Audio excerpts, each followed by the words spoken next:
Bienvenida a Jorge Peñafiel, es asambleísta por el Movimiento Construye. Gracias por comparecer en este diálogo, Jorge. Y bueno, digo, las expectativas la semana pasada sobre esta conformación del acuerdo entre el Partido Social Cristiano, Acción Democrática Nacional y la Revolución Ciudadana, finalmente dejó de ser la expectativa y es lo que tenemos hoy en día, ya es una realidad en firme. Ahora, hoy toma posesión oficial el mandatario, ya no será electo, sino ya el mandatario oficial del Ecuador, Daniel Noboa. Sobre este tema hemos visto también la actuación de Construye. Eh, no digo que el movimiento en algún momento se sintió incómodo por el hecho de no haber participado en algunas comisiones, pero si estamos viendo una posición firme, sobre todo cuando en las últimas horas ustedes anuncian la propuesta de un proyecto de ley donde están convocando a la, o mejor dicho, plantean la extradición de personas que hayan cometido o han caído en actos de irregularidad. En este tema, Jorge, consulto, ¿proyectos como este seguirán sucediéndose en el devenir? ¿Qué tal, Jorge? Buenos días nuevamente.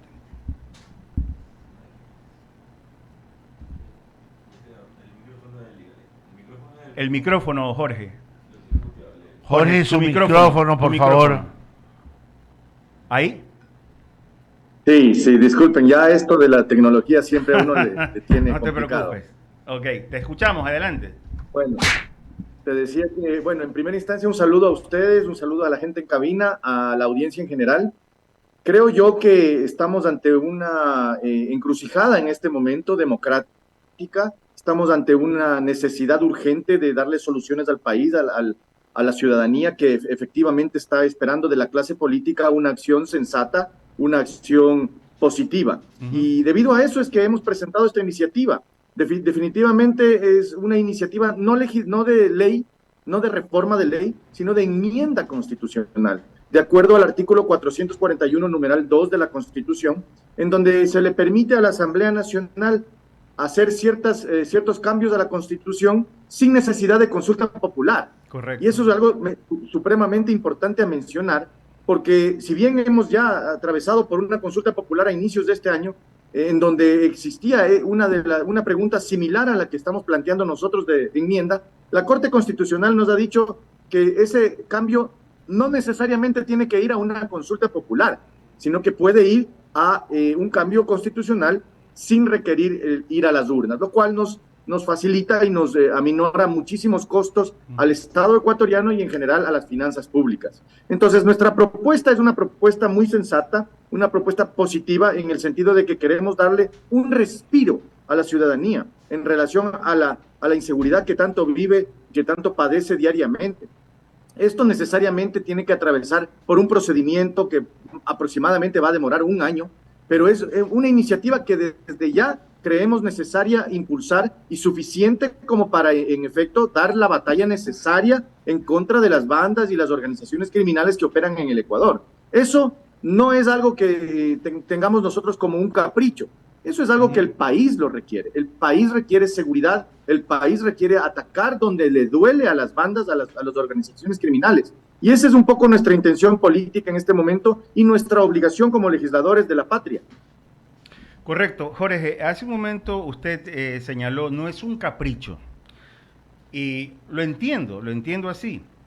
Y por eso dije también al inicio de este diálogo, no hay incomodidad, insisto, reitero, en el tema de la conformación de comisiones y veo que el movimiento Construye se erige al menos por el momento como un movimiento o que en todo caso se presenta como el contrapeso. Si ya tenemos tres movimientos encabezados por uno, el presidente de la República, que lo representa, en este momento Construye es el contrapeso al mismo, pero insisto, este contrapeso ¿será per se o tienen ustedes una agenda que en algún momento en el camino piensan que podrían tener algún tipo de alianzas, Jorge?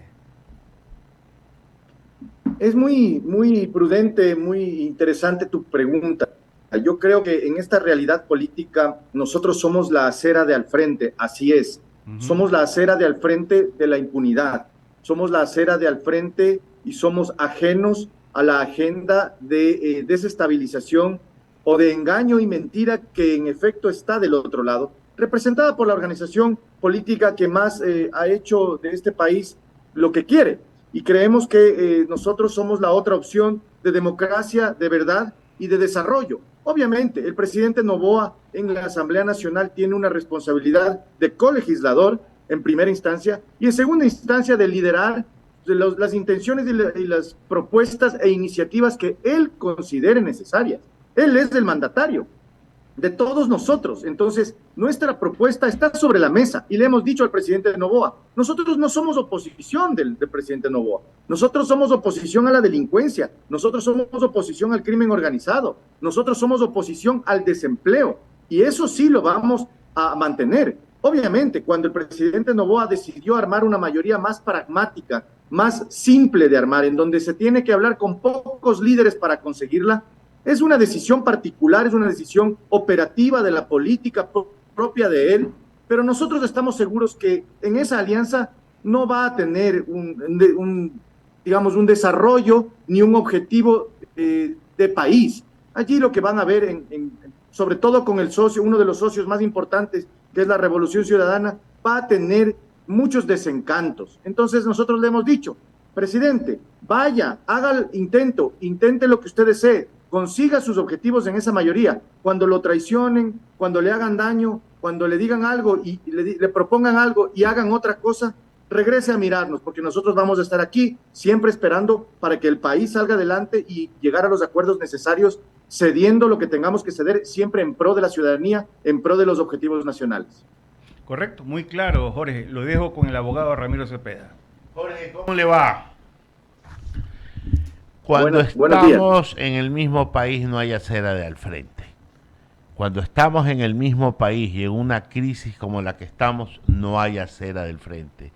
Cuando necesitamos unidad, cuando necesitamos sacar adelante de todo lo que hay que arreglar en este país, que no es poca cosa, no hay acera del frente. Por tanto, no voy a comulgar con su expresión, porque usted está criticando a una posición partidista que me guste o no me guste, a usted y a mí, tiene el 48% del favor popular, y eso no es poca cosa.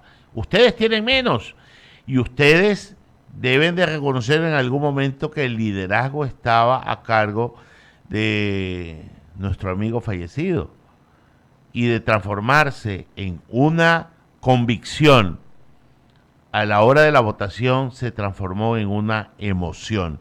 Y lo digo de esta naturaleza y de esta forma porque el movimiento que más se ha desgranado en tan poco tiempo es Construye. La pregunta, ¿tiene esto algo que ver una posición inflexible del movimiento Construye liderada por María Paula Romo, que yo también creo que poco favor le hizo tener esa posición de la acera del frente a tener la visión única de una cuadra que se llama Ecuador? Buenos días. Buenos días, Ramiro. Muchas gracias por tus preguntas. A lo que me refería yo específicamente cuando digo la acera del frente es que nosotros somos la acera del frente del crimen organizado. Nosotros somos la acera del frente del desempleo. Esa es nuestra oposición fundamentalmente. Y lo hemos dicho en comunicado y lo hemos dicho público. No somos oposición del gobierno nacional. Nosotros estamos seguros que el país hay que empujarlo todos. Y en ese sentido sí estamos de acuerdo con esa posición. Pero hay que tomar claridad, hay que tomar siempre un partido, hay que tomar siempre una definición en las decisiones. Son decisiones complejas, son decisiones duras. Nosotros no desmerecemos ni hacemos de menos al 48% de la ciudadanía que vota por la Revolución Ciudadana, pero lo que sí hacemos nosotros de menos, o más que de menos, señalamos como algo negativo, son las acciones políticas de la organización. Imagínate, estimado Ramiro, que a los dos días de haber sido asesinado Fernando Villavicencio, la posición de la Revolución Ciudadana para nuestra participación en las elecciones era impugnar la candidatura de Cristian Zurita, algo que nos parecía inaudito. ¿Qué es lo que querían hacer? Ellos sí querían invisibilizar, desplazar y eliminar a la presencia de más del 22% de ecuatorianos que votó por la lista nacional de asambleístas. En este momento, estimado Ramiro, tenemos un desplazamiento, un aislamiento total de la Asamblea, en donde precisamente es lo que tú dices, nos aíslan porque somos incómodos, porque nosotros decimos lo que tenemos que decir. Nadie puede negar que el Ecuador está viviendo momentos de crisis en inseguridad, en empleo, estamos viviendo momentos de crisis en finanzas públicas. Y nosotros no podemos pactar, no podemos hacer un solo puño con las personas que precisamente comulgan con la otra posición, la posición de la impunidad, por ejemplo, en donde buscan a través de las mayorías de la Asamblea Nacional consolidar una agenda que no corresponde a la agenda nacional que requiere el país. Entonces, sí, nosotros nos consolidamos como una visión diferente de la visión de impunidad, de la visión de los intereses individuales, de la intención de gobernar con una organización autoritaria. Entonces, para ese sentido, nosotros vamos a seguir trabajando y le hemos dicho al presidente Noboa, señor presidente, caminemos juntos, pero caminemos siempre en pro del país y no buscando siempre esos intereses particulares que puede tener esta mayoría, ¿no? Por sus obras lo conoceréis, esperemos que se den las cosas que se tienen que dar. Vea, y yo no le tengo miedo a los acuerdos, yo veo que usted es muy joven, pero el señor doctor Osvaldo Hurtado le dio las aduanas a Gary Esparza. No me acuerdo del ingeniero Febres Cordero que le dio a Berroes Bucarán para tener la presidencia y le mandó en un mes 10 proyectos económicos y urgentes, porque en ese entonces se podían enviar sin ningún problema la cantidad que fuere para que entre por el Ministerio de la Ley. Así que ejemplos, los que usted quiera, desde el año 78 para acá. Así que a mí no me da escozor ver estas cosas, antes por el contrario, veo bien que el señor Lasso, que no tuvo el talento ni el talante para poder encontrar una mayoría porque se peleó hasta con su espejo, ya resulta que hoy encontramos un presidente maleable, sí, a unos les gusta, a otros no, pero vamos viendo el camino que lo lleva, porque Dios escribe muchas veces con letras chuecas. Pero la pregunta que le hago después de esta reflexión es, el presidente ha anunciado que va a decretar estado de excepción hoy y que mañana va a enviar 2 decretos de carácter económico y urgente. Construye, luego de analizarlos, por supuesto, él dice que no va a elevar tributos, no sé qué quiromancia va a hacer, ya los quiero leer, estoy ávido de saber cuál será la posición frente a estas acciones del Ejecutivo que anunció el día de ayer.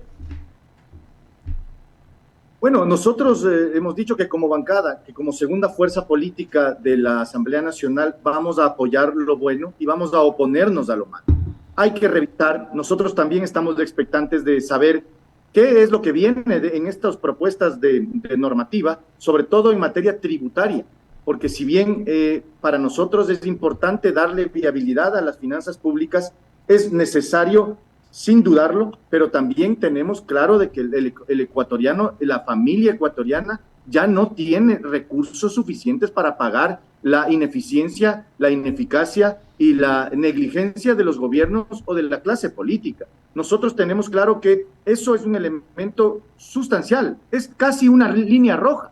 Nosotros no queremos y no vamos a apoyar si se le quiere meter la mano al bolsillo a la familia ecuatoriana, a la madre de familia que trabaja todo el día para darle de comer a sus hijos, al señor transportista, al señor tendero que con las justas puede abrir hasta las 3, 4 de la tarde porque a las 5 de la tarde llegan las bandas a robarle. Eso no podemos permitirlo y eso vamos a hacer todo nuestro esfuerzo político para evitarlo. Ahora, eso no quiere decir que vayamos a oponernos de entrada, para nada. Le hemos dicho al presidente, él ejerza sus facultades de acuerdo a la Constitución y a la ley, hágalo, presente las reformas. Nosotros tenemos la obligación de leerlas, estudiarlas y tomar una decisión en base a un acuerdo, a una posición política. Y lo vamos a hacer desde la Asamblea Nacional, siempre buscando el beneficio ciudadano. Eso es algo que queremos dejar claro siempre. Nosotros no vamos a apoyar mayorías coyunturales en cuestiones circunstanciales, sino simple y llanamente veremos el beneficio ciudadano directo. A ver, ¿cuál es la diferencia de una mayoría coyuntural a apoyar un proyecto de ley? No entendí la diferencia.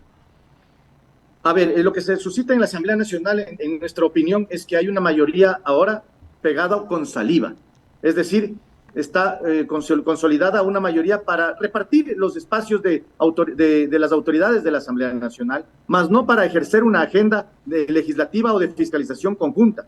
Lo hemos visto, los hechos están allí expresados por sí mismos. Tenemos discrepancias fundamentales en la agenda de fiscalización de parte de los miembros de esta alianza, y creemos que no va a durar mucho. Creemos que esta alianza va a irse desgranando mucho más rápido que lo que se ha venido desgranando el movimiento Construye, si quiere usted verlo. No obstante, creemos que hay una oportunidad. Le hemos dicho al presidente Noboa nuevamente: señor presidente, cuando ya no le alcancen los votos, cuando no tenga oportunidades, porque allá de ese lado de la acera sí le hicieron daño, sí le mintieron, nosotros estaremos aquí esperando y expectantes para llegar a los acuerdos necesarios. Pese a que no tenemos autoridades en la Asamblea, pese a que no tenemos presidencias en las comisiones, pese a que no tenemos presidencias ni presencia siquiera en las comisiones más sensibles de la Asamblea Nacional. Jorge, pero ustedes, ustedes marcaron la cancha y se excluyeron con ese discurso de María Paula Romo, que yo no le quito la inteligencia que tenga María Paula, porque para mí es una mujer brillante, pero que en esta vez imperó más, y déjeme ser gráfico, no estoy denostando a nadie, pero sí gráfico, imperó más el hígado que el cerebro.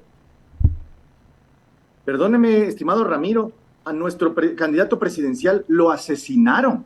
Yo no sé si estamos entendiendo la realidad política en la que vive el país. Definitivamente no podemos pactar con quienes efectivamente tienen interés efectivo de que, o tuvieron interés efectivo de que a Fernando Villavicencio lo desaparecieran de la escena pública. Es claro que allí hay un beneficiario definitivo de la ausencia de Fernando Villavicencio. No es un juicio de valor muy fuerte. Tiene esa visión. Jorge, no es un juicio de valor muy fuerte el que está haciendo, probablemente con un sentimiento de dolor más que con argumentos y razón. No, efectivamente yo tengo la argumentación. Le puedo decir a quién le beneficiaba no la ausencia de Fernando Villavicencio para una elección, a quién le beneficiaba la ausencia de Fernando Villavicencio para la posteridad y el futuro de este país. Creo que ahí no cabe duda de que la Revolución Ciudadana tiene una responsabilidad política respecto de que efectivamente... A ver, ahí le voy a hacer un alto. ¿Y por qué no lo mata? ¿Y por qué no lo asesinaron antes? Porque Fernando, a quien yo entrevisté muchas veces y le tuve gran aprecio, unos pocos días antes de su vil asesinato estuvo aquí acompañándonos.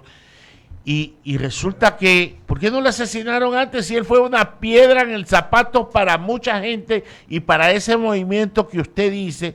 ¿Por qué le dejó tomar cuerpo? Porque las cosas, si se tiene ese razonamiento, no es ni siquiera maquiavélicamente sensato que dejen tomar cuerpo, ¿no le parece?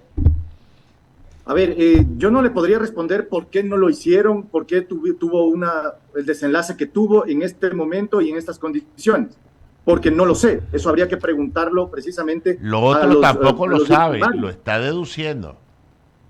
Sí, no obstante, lo único que señalo yo, no estoy estableciendo culpabilidades, porque eso le corresponde a las autoridades pertinentes. Pero está haciendo un juicio de valor muy fuerte. El beneficiario efectivo, real y definitivo de la ausencia de Fernando Villavicencio en el futuro de este país, no para una elección, repito, porque ese es un poco el discurso que se pretendía impulsar, pero la ausencia de Fernando Villavicencio en el futuro político de este país tiene un beneficiario, y ese beneficiario es a los investigados, a quienes Fernando Villavicencio le impulsó y le dio siempre les impulsó y les planteó definitivamente la investigación. Entonces, creo que está claro para el pueblo ecuatoriano quién se benefició de la ausencia de Fernando Villavicencio en el futuro de este país. Insisto, es un juicio de valor muy fuerte para mí. Jorge, le hago una pregunta adicional. ¿Ya solucionaron el tema del cargo que les toca en el CAL por tener la segunda bancada más importante de la Asamblea Nacional? Estamos llevando a cabo conversaciones, nos faltaron 2 votos en la definición del CAL de la asambleísta Amy Gende.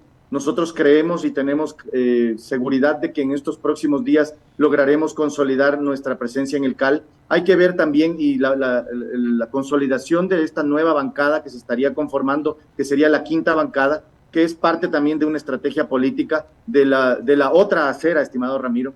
Y también estamos esperando que se den ciertos acuerdos con... ¿Cuál es la quinta bancada? ¿La de Lucio? No, efectivamente no sabemos quiénes son los miembros, pero hay una intención, se ha rumorado a nivel de pasillo, digamos, de la Asamblea Nacional, que estarían interesados en conformar una quinta bancada, ciertos asambleístas independientes y ciertos asambleístas que no tienen una vinculación política directa. ¿Pero está ahí el coronel Gutiérrez o no? Me parece, no podría anticipar si estaría él dentro. Es que lo voy a entrevistar de aquí en breve y sí quisiera tener ese insumo. Sería bueno preguntarle, yo quisiera también saber si él es el que está liderando esta quinta bancada, porque a él inicialmente sí lo estaba haciendo y actualmente ya no sé si lo esté haciendo. Ya, yo solo le voy a contar, ustedes van a insistir con el mismo nombre, el objeto no, la objeción no es el derecho que tengan, sino el nombre que ponen, en cambiar el nombre. Estamos evaluando todas las opciones, estimado Ramiro. Creemos que aquí tenemos una obligación con el país y que también tenemos el derecho de estar en el CAL, pero eso va a tener que pasar también por un tema de análisis de votos y en eso estamos. Solo le cuento algo, en la Constitución, de hace algunos años, existía la siguiente disposición. El primero, que el bloque más votado tenía la presidencia durante los 2 primeros años y el segundo más votado tenía la presidencia en los 2 últimos años. Y resulta que cuando le tocó al Partido Social Cristiano, ellos impusieron el nombre de Javier Neira, que no tuvo el consenso. Ellos tenían el derecho pero el Congreso tenía el derecho de calificar el nombre, no la opción del Partido Social Cristiano de tener la presidencia. Eso no era cuestionado. Lo mismo les está sucediendo a ustedes. Tienen el derecho pero les están cuestionando el nombre, lo cual es absolutamente legítimo. Sin duda, en política, Ramiro, todo es posible, se puede tostar granizo, como se dice coloquialmente, pero de igual manera también nosotros tenemos varias opciones, tenemos varios nombres, varias personas, sobre todo mujeres que son necesarias en este momento por una cuestión de paridad, y creemos que si no es Ana Galarza, si no es Ami Gende, pues tendrá que ser otra mujer de nuestra bancada, que tenemos todavía muchos buenos ejemplos y buenos perfiles para poder consolidar ese espacio en el CAL con los votos necesarios de la mayoría de la Asamblea. Perfecto, quería agradecerle y le recomiendo que se pongan en la misma acera del país, porque eso es lo que les está pidiendo la patria. Yo voté por Construye y créame que termina siendo una posición inflexible la que no quiere el país. El país quiere una posición de encuentros y esta palabra no, ya quedó desgastada. Una posición de conciliación nacional para que, dejando a un lado ciertos malos momentos que vivió la República en el pasado, no digo que los olvidemos, sino que lo dejemos un poco en stand-by, porque los problemas del país son mucho más importantes que nuestros rencores del pasado. Yo le agradezco mucho, mi querido Ramiro, por el mensaje. Nada más de comentarle de manera muy rápida y escueta. El Movimiento Construye tiene una representación de aproximadamente 2 millones de votos que votaron, que confían y que tienen certeza en las acciones que hace el Movimiento Construye. Poco favor les daríamos a esos votantes si nosotros hacemos todo lo contrario que hubiera hecho Fernando Villavicencio. Fernando Villavicencio hubiera puesto los ojos claramente en esta mayoría y hubiera señalado lo malo y también hubiera elogiado lo bueno. Y esa es nuestra posición el día de hoy, elogiar lo bueno, pero también señalar lo malo y dejar claro que no somos oposición del gobierno, somos oposición a lo malo de este país. Y en ese sentido vamos a caminar hacia adelante y siempre con miras en la patria y en el beneficio ciudadano. Jorge, agradecerte, buen tiempo, buena mar, vaya a la posesión que después llega tarde, así es, y vaya que no le toman la elección, después no lo dejan entrar por más asambleísta que sea. Muchísimas gracias. Sí, muchas gracias. Abrimos el espacio a las menciones publicitarias para decir, prepara